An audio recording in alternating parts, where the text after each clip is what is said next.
আসসালামু আলাইকুম সবাইকে। লাস্ট ক্লাসে আমরা পড়েছিলাম যে পর্যায় সারণীর যে ব্যতিক্রম আছে, পর্যায় সারণীর ব্যতিক্রমের আগ পর্যন্ত পড়িয়েছিলাম। তো লেকচার 1 এবং লেকচার 2 পর্যন্ত আপলোড হয়ে গিয়েছিল। আমি বেশ কয়েকদিন গ্যাপ দিয়েছি, এরপরে লেকচার 3 যেটা আছে সেটা এখন আজকের ভিডিওটার মাধ্যমে শুরু করছি। তো আমার পরীক্ষা ছিল, তো তাই আমি ভিডিওটা আপলোড দিতে পারি নাই।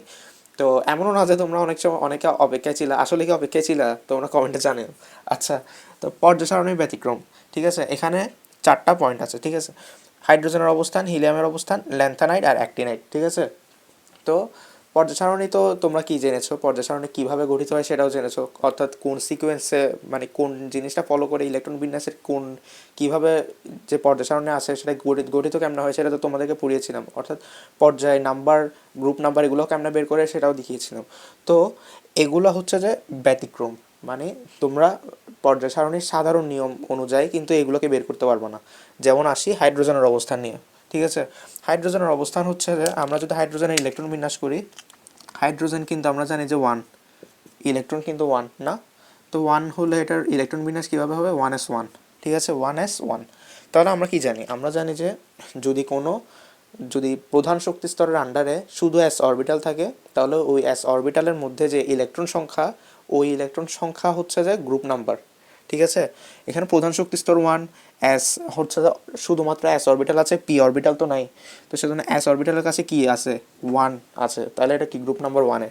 তো গ্রুপ নাম্বার 1-এই তো আছে না, এটার যদি আমরা যখন এটা পর্যায় সারণীতে দেখবো গ্রুপ নাম্বার 1-এই আছে, তাহলে তো ঠিক আছে, ওই সূত্র অনুযায়ী তো মিলছে, তাই না। কিন্তু না, এটা কিন্তু একটা ব্যতিক্রম, অর্থাৎ ধর্মের মধ্যে ব্যতিক্রম ঘটেছে। কেন? কারণ গ্রুপ নাম্বার 1-এর মৌল আমরা জানি, গ্রুপ ওয়ানের মৌলের একটা ধর্ম হচ্ছে যে, এটার একটা ধর্ম হচ্ছে যে এরা তীব্র তড়িৎ ধনাত্মক, তীব্র তড়িৎ ধনাত্মক, এটা খাতায় লিখে নাও। তীব্র তড়িৎ ধনাত্মক অর্থাৎ পানির সাথে এরা খুবই দ্রুত গতিতে বিক্রিয়া করতে পারে, হ্যাঁ, এই জন্য এটা হচ্ছে তীব্র তড়িৎ ধনাত্মক। ওরা হচ্ছে যে কী করতে পারে, ইলেকট্রন খুবই সহজে ছেড়ে দিতে পারে, ঠিক আছে। যারা ইলেকট্রন খুবই সহজে ছেড়ে দেয় ওদেরকে তীব্র তড়িৎ ধনাত্মক বলা হয়। এরা পানির সাথে রিয়াকশন করে, ঠিক আছে, খুবই দ্রুত গতিতে, সেজন্য এটা তীব্র তড়িৎ ধনাত্মক। ধনাত্মক কেন? কারণ ইলেকট্রন ছেড়ে দিলে প্লাস হয়ে যায় না। যেমন সোডিয়াম আছে না গ্রুপ নাম্বার 1-এ, সোডিয়াম যদি একটা ইলেকট্রন এভাবে ছেড়ে দেয় তাহলে এটা সোডিয়াম প্লাস, অর্থাৎ ধনাত্মকে পরিণত হয়। সেই জন্য আর কি এটাকে তীব্র তড়িৎ ধনাত্মক বলা হয়, এটা না, এটা আমরা বোঝানোর জন্য করেছি। আচ্ছা, তো তীব্র তড়িৎ ধনাত্মক, কিন্তু এটা একটা ইলেকট্রন ছাড়ে ঠিকই, মানে 1s1, এটার একটা ইলেকট্রন আছে শেষ কক্ষপথে, তাহলে এটা একটা ইলেকট্রন ছাড়তে পারবে না, খুবই সহজে তো ছাড়তে পারবে, ছেড়ে হাইড্রোজেন প্লাসে পরিণত হতে পারবে।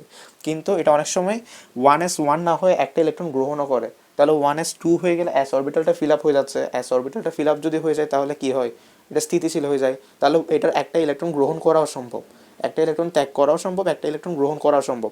সেজন্য এটা এটাকে কি বলা হয়, এটা তীব্র তড়িৎ ধনাত্মক, এটাকে ডাইরেক্টলি বলা যাচ্ছে না, কারণ এটা কিন্তু এই এই যে ধর্ম আছে এই ধর্মটা দেখায় না হাইড্রোজেন, ঠিক আছে। আবার এটা হচ্ছে যে গ্রুপ 1-এর বৈশিষ্ট্য কি, একটা ইলেকট্রন ত্যাগ করতে পারে, একটা ইলেকট্রন সহজে ত্যাগ করতে পারে, হাইড্রোজেন তো পারে। হাইড্রোজেন যে একটা অরবিটাল, এই যে অরবিটালের একটা ইলেকট্রন আছে ওটা ত্যাগ করে দিতে পারে, কিন্তু আবার এটা যে একটা ইলেকট্রন গ্রহণ করারও প্রবণতা দেখায়, সেটা কি কিসের সাথে মিলে যায় বলো তো, গ্রুপ 17 না, গ্রুপ 17 মৌলগুলো কারা, ফ্লোরিন, ক্লোরিন, ব্রোমিন, আয়োডিন, এটা গ্রুপ নাম্বার 17।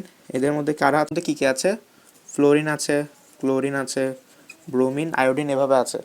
এরা কি করে, এরা হচ্ছে একটা ইলেকট্রন যদি গ্রহণ করতে পারে তাহলে এরা স্থিতিশীল হয়ে যায়। যেমন হাইড্রোজেন আমি বলেছি একটা ইলেকট্রন গ্রহণ করতে পারবে, আবার হাইড্রোজেন একটা ইলেকট্রন ছাড়তেও পারবে, একটা গ্রহণও করতে পারবে। মোট কথা হচ্ছে যে অরবিটালের মধ্যে যত সম্ভব ইলেকট্রন সম্ভব, যতগুলো ইলেকট্রন পূর্ণ করা সম্ভব অতটুকু যদি পূর্ণ হয়ে যায় তাহলে এটা স্থিতিশীল হয়ে যায়, অর্থাৎ সর্বশেষ অরবিটালে, সর্বশেষ শক্তি স্তরের সর্বশেষ অরবিটালগুলোতে। যেমন আমি দেখাই ফ্লোরিনের ক্ষেত্রে, ফ্লোরিনের ইলেকট্রন বিন্যাস তো 1s1, sorry 1s2, 2s2, 2p5, কয়টা হয়েছে, 2, 4, 9, 9টা। তো আমরা জানি কি এটা সর্বশেষ অরবিটাল, সর্বশেষ শক্তি স্তর হচ্ছে 2, এর থেকে বেশি সম্ভব না। আর সর্বশেষ অরবিটাল হচ্ছে সর্বশেষ প্রধান শক্তি স্তরের আন্ডারে সর্বশেষ অরবিটাল হচ্ছে যে পি। পিতে আমরা কতটা জানি, 6টা ইলেকট্রন সর্বোচ্চ থাকতে পারে না, তাহলে এখানে আছে 5টা, তাহলে যদি এটা 6টা হয়ে যায় তাহলে এটা স্থিতিশীল হয়ে যাবে। ঠিক এমন কনসেপ্ট হচ্ছে যে এটা এস অরবিটালেও সর্বোচ্চ ইলেকট্রন ধারণ ক্ষমতা 2, এখানেও সবচেয়ে বাইরের যে অরবিটাল সেটা হচ্ছে যে 1s, তো এস অরবিটাল হচ্ছে সবচেয়ে বাইরের শক্তি স্তর, অরবিটাল। তো সেজন্য এটা যদি 2 হয়ে যায় অর্থাৎ পূর্ণ হয়ে যায় তাহলে এটাও স্থিতিশীল হয়ে যাবে, ঠিক আছে। তাহলে এবার বুঝতে পেরেছো কীভাবে এটা গ্রহণও করে আবার ত্যাগও করতে পারে। এই জন্য এটা গ্রুপ ওয়ানের সাথেও যায় না, কারণ গ্রুপ ওয়ান তো আবার ইলেকট্রন গ্রহণ করতে পারে না। সোডিয়াম কি ইলেকট্রন গ্রহণ করে নাকি ত্যাগ করে? গ্রহণ করে, সরি ত্যাগ করে, সেজন্য এটা গ্রুপ ওয়ানের সাথে যায় না। তো এর একটা পর্যায় সারণীর ব্যতিক্রম। এবার আসে হিলিয়ামের অবস্থানের আমরা বলি।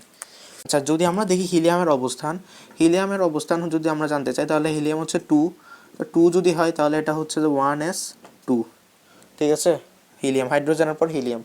তো এখন আমরা দেখতে পাবো, আমি একটু আগে কী বলেছিলাম, যদি কোনো অরবিটাল, যদি কোনো প্রধান শক্তি স্তরের সর্বশেষ প্রধান শক্তি স্তরের আন্ডারে যে অরবিটালটা থাকে সেটা যদি পূর্ণ হয়ে যায়, তাহলে সেটা কি হয়, স্থিতিশীল হয়ে যায়।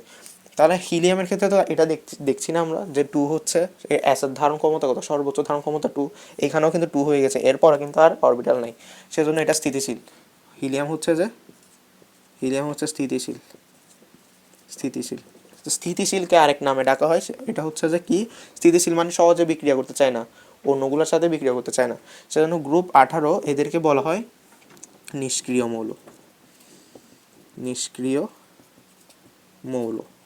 ঠিক আছে, কেন নিষ্ক্রিয় মৌল বুঝছো? কারণ হচ্ছে যে প্রধান শক্তি স্তর সর্বশেষ, বাইরের যে প্রধান শক্তি স্তর আছে ওই প্রধান শক্তি স্তরের আন্ডারে সর্বোচ্চ যতগুলো অরবিটাল আছে, সর্বশেষ অরবিটালের সর্বোচ্চ ইলেকট্রন পূর্ণ হয়েছে। কথাগুলো একটু কনফিউজ লাগতে পারে। যেমন হচ্ছে ধরো কোনো একটা অরবিটালে, কোনো একটা প্রধান শক্তি স্তরে 2s 2p, এরপরে কি আর অরবিটাল সম্ভব না। 2s এর পর 2d তো আর সম্ভব না। তো এখন যদি এটা 8 দূরই পর্যন্ত থাকে, তাহলে যদি এখন 2 হয়ে যায় আর এটা যদি 6 হয়ে যায় সর্বোচ্চ, তাহলে এটা স্থিতিশীল। ঠিক তেমনই হিলিয়ামের ক্ষেত্রেও এস অরবিটালের সর্বোচ্চ ধারণ ক্ষমতা 2, এটা 2 পূর্ণ করেছে, তাই এটা নিষ্ক্রিয় মৌল, বুঝছো এবার? তো এখন নিষ্ক্রিয় মৌল তো হয়েছে, কিন্তু এখন হিলিয়ামের অবস্থানটা ব্যতিক্রম কেন? 2 অনুযায়ী তো 2 গ্রুপ 2তেই বসেছে, অর্থাৎ এস অরবিটালের সর্বোচ্চ যতগুলো ইলেকট্রন থাকে ওইটাই হচ্ছে গ্রুপ নাম্বার, এটা তো আগের ক্লাসে পড়িয়েছিলাম। তো পর্যায় আর গ্রুপ কেমন নির্ণয় করতে হয় সেটা না জেনে থাকলে ওটা জেনে আসো। তো এখন 2 হচ্ছে গ্রুপ নাম্বার 2, তাহলে গ্রুপ নাম্বার 2তেও তো আছে, তাহলে তো ঠিক আছে না? কিন্তু না, গ্রুপ নাম্বার 2 এর বৈশিষ্ট্য কি?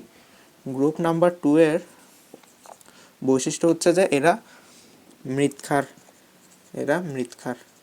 এরাও হচ্ছে যে তীব্র তড়িৎ ধনাত্মক, এই কিসের মতো, গ্রুপ নাম্বার 1-এর মতো তীব্র তড়িৎ ধনাত্মক। তবে মৃৎক্ষার বলা হয় কারণ এটা মাটিতে পাওয়া যায়, মাটির মধ্যে পাওয়া যায়, এই জন্য মাটি থেকে মৃৎটা আসছে। আর ক্ষার হচ্ছে এটা পানির সাথে দ্রুত গতিতে বিক্রিয়া করতে পারে, ইলেকট্রন সহজে ছেড়ে দিতে পারে, সেজন্য ক্ষার বলা। এই দূর পর্যন্ত বুঝো। তো এখন এটা কি, হিলিয়ামের অবস্থান 2তে না, গ্রুপ 2তে না, কিন্তু গ্রুপ 2 এর সাথে কি মিল আছে? এটা হচ্ছে নিষ্ক্রিয় মৌল, এটা কোনো ইলেকট্রন ছাড়তেও চাবে না, গ্রহণও করতে চাবে না, এটা নিষ্ক্রিয়, এটা জাস্ট কিছুই করতে চায় না, এটা জাস্ট বসে থাকে। ঠিক আছে, জাস্ট এটা মাথায় রাখো, এটা কিছুই করতে চায় না। তাহলে এটা ছাড়তেও চায় না, গ্রহণও করতে চায় না, তাহলে এটা কেমনে গ্রুপ 2 এর বৈশিষ্ট্যের সাথে যায়? তো বৈশিষ্ট্যের সাথে যদি না যায়, তাহলে পর্যায় সারণীতে গ্রুপ 2 এর মধ্যে অবস্থান করানোটা এটা কি এটা সঠিক হয়েছে? এটা তো নিষ্ক্রিয় মৌলের অবস্থান কোথায়, গ্রুপ 18তে না? তাহলে এটা স্থান হওয়া উচিত ছিল গ্রুপ 18তে, কিন্তু সূত্রের সাথে মেলানোর জন্য জাস্ট এটা গ্রুপ 2তে অবস্থান করেছে। ঠিক আছে, এটা হচ্ছে একটা ব্যতিক্রম। এবার আসলে ল্যান্থানাইট আর অ্যাক্টিনাইটটা আমি একেবারে বুঝিয়ে দিচ্ছি। এটা হচ্ছে যে তোমরা দেখবা যে 3 নাম্বার পর্যায়ে 6 নাম্বার গ্রুপ আর 7 নাম্বার গ্রুপ, এর মধ্যে এদেরকে আলাদাভাবে লেখা হয়েছে। অর্থাৎ 3 নাম্বার গ্রুপের, ধরো এইভাবে 3 নাম্বার গ্রুপ হচ্ছে যে এইভাবে 3 নাম্বার গ্রুপের মধ্যে 6টা কি, 3 নাম্বার গ্রুপের, হ্যাঁ এটা হচ্ছে ল্যান্থানাইট হচ্ছে যে পর্যায় হচ্ছে যে কত, পর্যায় 3, গ্রুপ হচ্ছে 6, গ্রুপ 6। আর এটা হচ্ছে যে এটাও পর্যায় 3, তবে গ্রুপ হচ্ছে 7। জাস্ট মাথায় রাখো, এদেরকে আলাদাভাবে জাস্ট লেখা হয়েছে এভাবে। পর্যায় সারণীতে দেখবা যে এইদিকে সবগুলো মৌল আছে 3 নাম্বার গ্রুপ, 3 নাম্বার পর্যায়ে গ্রুপ নাম্বার 6 ল্যান্থানাইটটা একটাই মৌল দেখায়। ঠিক আছে, একটা মৌল হিসেবে প্রেজেন্ট করা হয়েছে, কিন্তু সেখানে কিন্তু আসলে ওখানে একটা মৌল না, ওখানে আছে কয়টা, 57 থেকে 71 পর্যন্তটা আছে। এদেরকে নিচে এইভাবে আলাদা করে লেখা হয়েছে। এটা কিছুই না, এটা তোমাদের বইয়ে সুন্দরভাবে দেওয়া আছে। এটা হচ্ছে ওরা বলেছে কি, এটা পর্যায় সারণীর সৌন্দর্যের জন্য এই জিনিসটা করা হয়েছে। তো আশা করি তোমরা ল্যান্থানাইট আর অ্যাক্টিনাইট এটা কি, এদের কিন্তু পারমাণবিক সংখ্যাগুলো মুখস্থ করতে হবে, তো কত থেকে কত পর্যন্ত ওদেরকে আলাদা করে নিচে লেখা হয়েছে, এর দূর মুখস্থ করতে হবে, কারণ এটা এমসিকিউতে আসে। তো আশা করি আজকের ক্লাসটা তোমরা বুঝতে পেরেছো, ব্যতিক্রম সম্পর্কে ছোট একটা ক্লাস ছিল। এর নেক্সট ক্লাসে আমরা ধর্মগুলো সম্পর্কে আরও ভালোভাবে জানবো। তো আজকের ক্লাসটা আশা করি তোমাদের ভালো লেগেছে। ধন্যবাদ সবাইকে।